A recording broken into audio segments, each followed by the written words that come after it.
This is a short tutorial on using the touch guitar feature in GarageBand on an iPad. You can tap on the blue plus sign. If you don't see a guitar there waiting for you, you can just swipe until you find it and then tap on Notes. And this is what you will see. I'm going to just change my sound by tapping on the picture of the guitar and choose hard rock. And notice we have some sound, and we can also do bends. Do multi-touch. With multi-touch bends to play the open strings, it's just all the way to the left. You can play something like this. So What by Pink. You can record it in.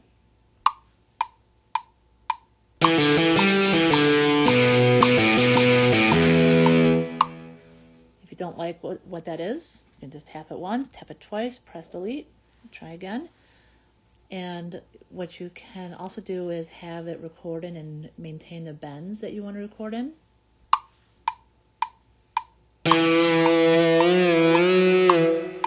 And here's proof of that. Stop. Just going to get rid of it really quick. Tap once, wait, tap once again, choose delete. Now you can also change the scale that you're playing all the way to the right where it says scale. You just tap on that button. I'm going to choose minor pentatonic for this demonstration. And just by sliding my finger along the low E string, it already has the pentatonic scale, minor pentatonic scale built in. You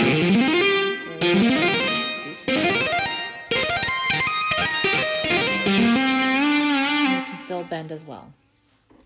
Just going to put that back to off.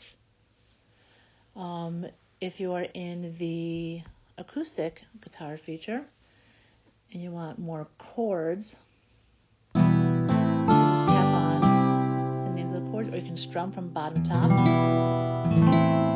you can tap individual notes, or you can just pick 3 strings to strum. There's also an autoplay feature. If I turn the knob to a number, it changes the pattern. You can even record this in.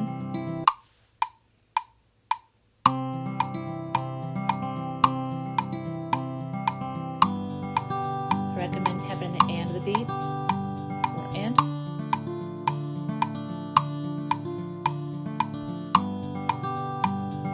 So as you can see, I'm recording all of that. Just tap once again, delete. Change my sound back to hard rock and back to notes. There's also stop boxes that you have in here.